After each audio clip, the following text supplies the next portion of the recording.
We interrupt your regular scheduled program to bring you a special episode of the Skip and Josh Sports Show.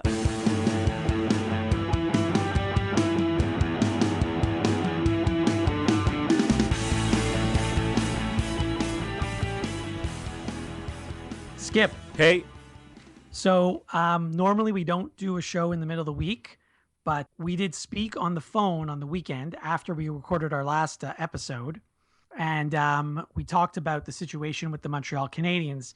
And we said to each other that in the event that there's a major move by the Canadiens during the week, that we would have this emergency episode. Right. I mean, as we got off the phone on Sunday, you said to me, if the Habs lose tonight to the Bruins, he's getting fired on Monday. And then I said, if that's the case, we better be ready to record Monday night. So it turns out you were a day late.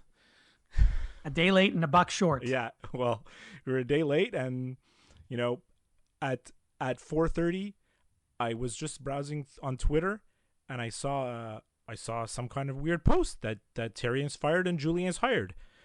I clicked on the link, and it was like kind of redirected, and I thought, oh, this is fake. This is some kind of elaborate fake Twitter, you know, that's leading to like the popular thing now, you know, which is the fake news. And it led me to this really like long article about, you know, Julien and Therrien, and I was like, oh, this is fake. I still didn't believe it. And then, of course, like I checked like a couple of other sources, and I realized, oh my God, this is real. This is really happening. I picked up my phone to call you. I clicked on my phone app, the little phone app button, and you're in my favorites. And I was literally about to push your name, and the phone rang, and it was you. Yeah, hilarious. Calling to tell me we got to record tonight. And I'll tell you how I found out. I was at work. Yeah. And there's TVs all over the office. So one of the TVs was on Sportsnet 360, which has the ticker that's constantly on the screen, which is what I like about it. Right. And earlier in the day, there was this red bar on the ticker that they don't normally have, saying breaking news, the Raptors had made a trade. Right. Yeah, that was huge news. It was huge news. That's why it was in red. And it was like above the usual ticker, so just a little bit above it.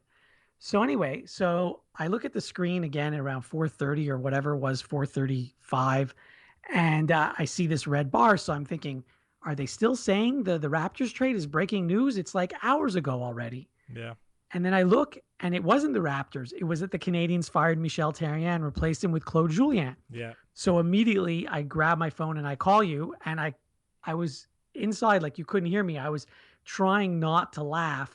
Not that I'm happy that this happened or, you know, it's a laughing situation, but like I was trying to contain myself because I was at the office. Right. And I remember what the conversation we had on the phone, how, you know, if the Canadiens lose to the Bruins on Sunday night, they're going to fire Therrien, they're going to hire Julien. And then, you know, as you said, we're going to have to do an emergency podcast. Anyhow, it was a day later, but it happened. And, you know, I don't need to tell you, but this actually, aside from what happened today with the Montreal Canadiens, the fact that we're able to record and post this so quickly demonstrates how we are flexible and adaptable. And this should be everyone's go-to source for breaking sports news. That's right. You got it. So what do you think about the move? Well, you know, I'll tell you why it happened now. All the planets were perfectly aligned. 100%. I was going to say the same thing. First of all, the Canadiens lost 6 of the last 7 games. So that's number one. Number two, they're on their bye week. And if you're going to make a move like this, best to do it on a bye week when the players aren't even around. They're all who knows where. Yeah. And this gives the coach a few days to prepare for his first practice and his first game. And the third thing, and possibly the most important reason, is because there happened to be a coach who speaks French who was available, who wasn't employed at the time. It's so true, everything you just said. I really wonder, and we'll never know the answer. We'll never know. Would he have fired him if the Bruins had not fired Julien? If Julien wasn't out there available, I don't know if Therrien would have gotten fired because I don't know what he would have done. I mean, replace him with Kirk Muller? Well, that's what I was thinking also. He could have. I think Muller would be accepted, even by the French media, if they named him like the interim. Right. But, you know, the fact that Julien is dangling there, it was a huge opportunity. I mean, Julien is an extremely respected coach in the league, and guaranteed if the Habs didn't hire him like they did today, he, like we said on the last episode, it's only a matter of time till someone else hires this guy. Maybe it wouldn't have been this year. I don't know how many more coaches are going to get fired mid-season, but certainly off-season, heading into next year. I mean, this guy has a job. And the other thing that you mentioned, I think can't be underestimated at all, is the bye week. I mean, this is the first year of this bye week business, right? Right, and, which I'm not a fan of, by the way. But yeah, I know. Please continue. And I don't know if he fires him if it's not for this bye week. It's kind of like the perfect little opportunity. There's no games going on. No one was really expecting it to happen, but he pulled the trigger. And you know what? Bergevin gets a lot of heat, and I really think he had no choice. I really think he had no choice but to make the move. After everything that they went through. I mean, every time we talk about the Habs, I say the same thing. This season is a mirror image of last season. Only last season was far worse in that they literally couldn't win any games. And this year they're picking up points here and there, which is keeping them in the standings. They haven't completely tanked. They've only like 75% tanked. And after last year, everyone wanted Therrien fired. They asked Bergevin straight out at the year-end press conference about the coach. He said, no, the coach is safe. And anything that happened this year, it's on me. He said, it's on me. And, we're going down the same path again. They're losing every game. It's a complete carbon copy of last year. So what's going to happen at the end of this year when they don't make the playoffs? It's going to be on him, and it's going to be his job. And then not only is Therrien going to lose his job, they're both going to lose their job. Right. And I mean, I've said this before on the show many times and off the show as well, that coaches get too much blame when the team loses and too much credit when the team wins. And I still stick to that. But when you're losing every game, there's obviously a problem, right? It's much easier to fire one coach than it is to replace 20 players. Yeah. You can't do it. Yeah. And so something had to be done. Now, what tends to happen when there's a coaching change, the first game, maybe even the first 2 or 3 games. Well, it's happening now with the Islanders. They fired their coach. They're on a hot streak. The Blues fired their coach. They're on a hot streak. The Bruins fired their coach. They won the first 3 games already. So there is always that instant boost, right? But eventually the team comes back down to earth. Yeah, I mean, look, he's only going to have one practice with them before they start playing. Right. And by the way, this is the second time that Therrien was fired and replaced by Claude Julien in the Canadiens' history. Yeah, Matthew mentioned that to me at dinner tonight. So one thing I'm concerned about is, are there only like 3 or 4 people in the world that can coach the Canadiens? Of course, because Namely, Julien will be the coach for 3 years. Then when they fire him, they'll hire Vigneault, who will be just fired by the Rangers. That's what I was going to say. So is that it? Like, do we just go through a revolving door of those 3 coaches and maybe a 4th one who I'm forgetting? Well, maybe they'll get Guy Boucher. At least he hasn't been already hired by the organization before. Well, actually, we forgot about Guy Carbonneau, who, by the way, at the time when he was coaching, the Canadiens were actually quite an exciting team to watch and scoring a lot of goals. Yeah. Now, the roster was different back then, but still. Yeah. So now everyone's speculating about what Bergevin's next move is going to be, and clearly he's going to make a trade as well, I'm sure. He's a very active GM. Fans always complain, and the fans here are like I told you before, the Canadiens fan base is the most ridiculous. They're incredibly impatient, short-sighted, completely, tunnel vision, and, when he makes moves, he's always going out. He's always active. The Canadiens are always doing something on the trade deadline. They're always acquiring players. Look, who was the best free agent signing this year of all the free agents in the NHL? Radulov. Or Eric Stahl. Yeah, or Eric Stahl. But I mean, Radulov, he went out of the box, went to Russia, took a chance, and the guy's proving himself. So we'll see what they are going to do. I mean, the things I've been hearing about what the Avs are asking for Matt Duchene, I wouldn't do it. They're apparently, like, what they're asking for is way too much. I wouldn't give Sergachev in any trade. I'm stunned, by the way, that Colorado is even entertaining the idea of trading Matt Duchene. I'm stunned by that. Me too. It doesn't make any sense because, yeah, sure, you want to rebuild, but he's young. He's not old. Right? You can still build your team around him. 100%. Yeah, I don't get it. Unless that's why they want to trade him for like a king's ransom, right? They want to get a top prospect, they want to get a first round draft pick, and they want to get a young player. So I don't think the Canadians are going to do it. So we'll see what happens. Maybe that's what they're asking now, and then push comes to shove on trade deadline day, and maybe things are different. I don't think Colorado is thinking they have to deal him. I think Colorado is only going to deal him if they get exactly what they want. Right. Yeah, I think you're right. And you know what? If they want a high draft pick, they're going to have to deal with a team that isn't going to make the playoffs. But Right. a team that isn't going to make the playoffs isn't going to want to make that trade. That's right. So one other thing I want to mention, we always complain as fans about coaches and general managers and owners and things like that. But I do want to applaud Marc Bergevin because he's been so, I'm not sure what the word is, but he's been very patient with Michel Therrien. Well, too patient. I don't know about that because there are times, many times, this season and last season, and maybe even the season before, where people said he should have been fired. But you know what? I like when there's consistency. Yeah. I like when there's stability. And so give a guy a chance, because the truth is Terrien's first year, not way back when, but I mean, first year of this stint, Yeah. the Canadians really weren't expected to do anything, in my opinion. Right. And They made it to the conference final. Even this year and last year, after the Shea Weber trade and having Carey Price as your goalie, before the season started, I didn't think the Canadians were a favorite to win the Stanley Cup. I still don't. Right. There's still many holes in the roster, and that's not the job of the coach. That's the job of the general manager. Right. Now, granted, Bergevin has made some good moves. Jeff Petrie, for example, Radulov, for example, Weber, for example. I mean, and there's others that I'm forgetting right now. But you can't turn around a team in one season. So I don't mind the fact that he waited and gave Therrien a chance. I don't mind it either, but at a certain point, you have to say enough is enough, right? Right. I mean, when you can't win and you're lose losing 6 out of 7 games. Yeah, and not just losing 6 out of 7. It's the way they're losing, right? They're disinterested. They I don't like these conspiracy theories. I'm the last person to buy into any of these conspiracy theories about they're not playing for the coach. He lost the room. They want to get him fired. That's all garbage. I don't believe any of that.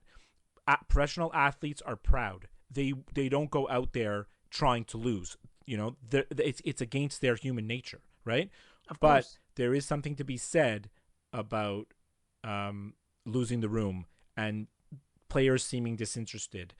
And like what they're talking about today, I was listening to the radio nonstop since the firing, 4:30. people are talking about a few days ago, like 3 or 4 days ago, apparently Bergevin had a closed door meeting with Pacioretty, Price, and Weber Right, without I heard the about coach, right? And everyone speculated about what they talked about and did they throw the coach under the bus and what did they say, them or me? But I don't think that they went out and said, we want this guy fired. But I bet there was enough of a vibe in that conversation, enough of a feeling from Bergevin in that conversation that a new voice is needed in that as the coach of the team, right? They need a new voice. They need a new leader, so to speak. They need someone to right the ship, right? Because right now it's like 20 guys and they're all steering in different directions. By the way, this is the nature of professional sports now. It's coaches are hired to be fired. That's the way it goes. But not just hired to be fired. Like the shelf life of a coach, when you see a guy like Bill Belichick, that's the exception when he's with the same team for so long. Yeah. The fact that Coach Julien was with the Bruins for 10 years, that's an eternity these days. Even Therrien, this is his 5th year. It's long. You've got these overpaid players.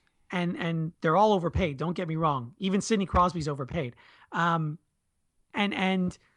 you can't motivate them like if they were in college, let's say, and say, I'm gonna cut your playing time. You can't motivate them like that. No, you're right. They don't. Once you're in the pros, it's a completely different thing. And you can't say, well, I'm gonna cut your salary, because you're not allowed to do that either. Yeah. So there's not much you can do to motivate these guys. So once they decide that they don't want to listen to this coach or they don't want to play for that coach or then whatever, you're done. You're basically done. There's nothing you can do. Yeah. Now, I'm not saying Michel Therrien can't do a good job with another team. I think, and I mean, the numbers will probably back this up, but if you look at Michel Therrien's history, he can take a team that's, let's say, was out of the playoffs Right. a year ago Right. and make them into a playoff team. But I don't know that he can take a playoff team and make them into a Stanley Cup winner. Well, that was his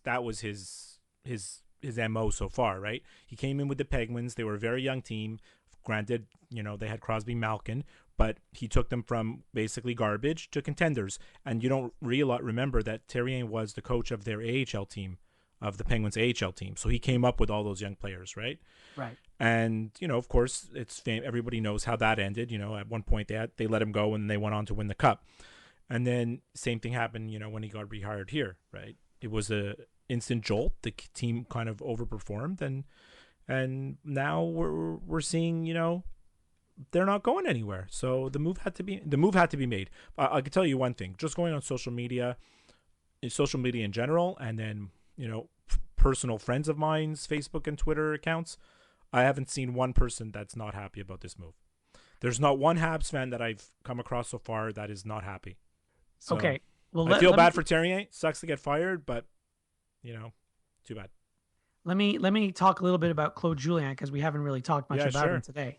This whole thing about Julien being available and the bye week, it's equivalent to if you ever play fantasy sports and one of the other teams in the league cuts a player that you've been eyeing for months or weeks. Right. And you're like, are you serious? Did he really cut that guy? Right. Is he going to be a free agent in 24 hours or 48 hours? Right. Can I actually get this guy? You already have a great quarterback, but he just dropped someone else that you think is better.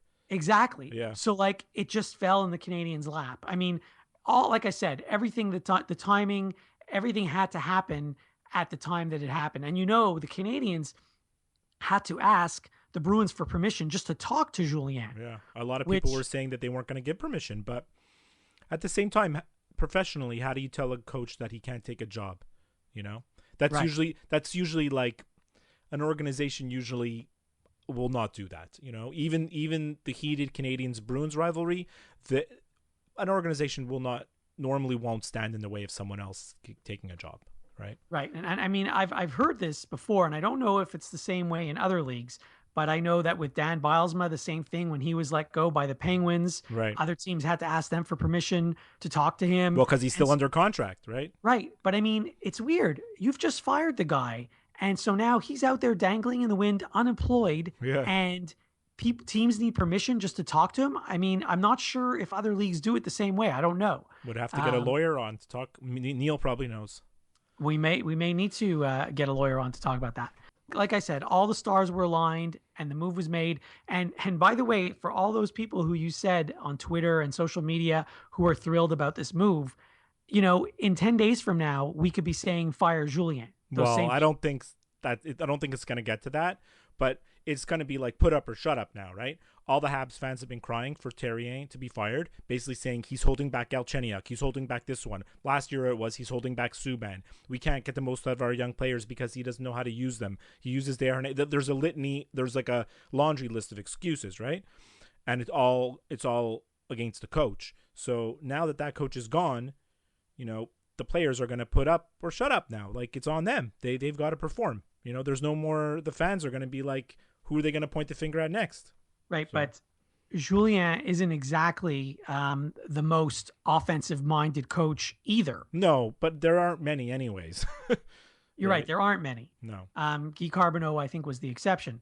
So now I'm not, there's only so much that he can do with the existing roster. Like, okay, you can juggle the lines and you can, change the defensive pairings and you might want to tweak the power play. But really, unless the Canadiens go out and get another player that isn't currently on the roster, I don't know how much of a difference it's going to make. Well, the difference could be in the attitudes of the players and that, they're going to be playing 3 times as hard for this coach in the short term. Let's hope you're right. And let's also hope that they feel bad that they got Therrien fired, because it is their fault that he got fired. Yeah. And, we'll have to wait and see what happens. I mean, certainly, as we said at the beginning of this episode, the initial reaction when a team gets a new coach, usually the team goes on a bit of a spurt, and then they eventually come back down to earth. So we'll see what happens. It's also interesting, by the way, I read a story today online where all these teams that have already had their bye weeks, they come out of the bye week and they play really poorly because, they got to get the rust off. Right. They've been sitting on a beach in the Bahamas for a week. So, I mean, all these players are going to come back and they're still going to have all that rust on them. And there's going to be this new coach. So I'm not expecting the Canadiens to win on Saturday against Winnipeg. I don't know what's going to happen. I don't know either. Well, can't wait to see. It's a great, great drama unfolding in front of us, and all we can do is watch and talk about it. Yeah, it gives us content. Yeah, that's it. Which we always need, so it's a good thing. All right, great talking to you. Before we go, I just want to do one thing. Yeah. I want to give a shout out and wish Olivia, 7-year-old fan of our podcast, a happy birthday. I'm glad you did that because if you didn't, I was going to do the same thing. So happy birthday, Olivia. All right. I'll talk to you in the next episode. Excellent. All right, bye. Bye. The Skip and Josh Sports Show is over now. Don't worry, there'll be another episode soon.